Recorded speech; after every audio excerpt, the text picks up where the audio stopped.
It is a Sunday. The Pacers take on the Clippers. Rick Carlisle joins us now. I know blocks can sometimes not be a true indication of rim protection and presence in the paint, but Miles had 7 against Memphis. Did anything change in that game that allowed him to have more opportunities there and to be so effective in that area? Well, good question. He was well positioned, obviously, and he was very active.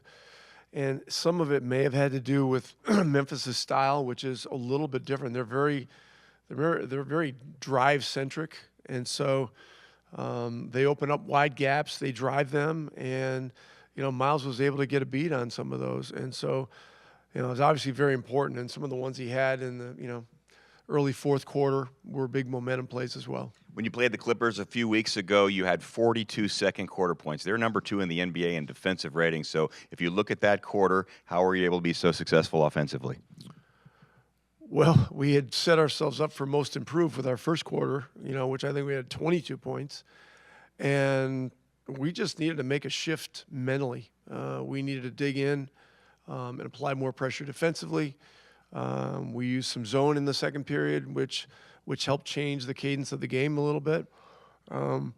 But truthfully, we got pissed and we fought back, and we had a hell of a quarter in the second quarter, and then the remainder of the game was very much back and forth, a very intense game, a lot going on. We were fortunate to win, and we know that coming back in here today, these guys will be ready. A couple of key Clippers are still questionable at the time of this interview, but James Harden will play, and if guys are out, that'll mean more shots for him. And that's not good, and he's going to have the ball more. And so, then it's going to come down to positioning on him with our initial defender, and Andrew Nembhard will be on him a lot during this game.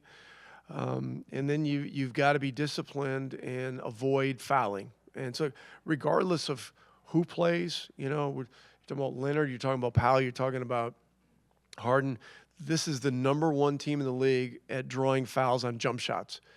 And so, getting into position defensively and then showing our hands and being here instead of here is going to be very, very important. Appreciate the time. Thank you.